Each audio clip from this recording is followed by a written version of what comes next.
Berapa banyak mimpi yang mati hanya karena kita takut mencoba? Kalau bukan hari ini, kapan kamu mau jadi versi terbaik dirimu? Setiap orang punya bakat, tapi tidak semua berani mengikuti kemana bakat itu membawa. Kita sering ragu, takut salah, takut gagal, bahkan takut terlihat bodoh. Tapi orang sukses itu bukan karena mereka tidak pernah jatuh.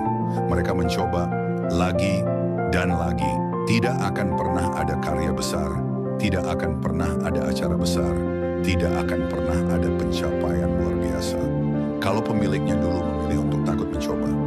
Kadang yang kamu butuhkan cuma satu langkah kecil.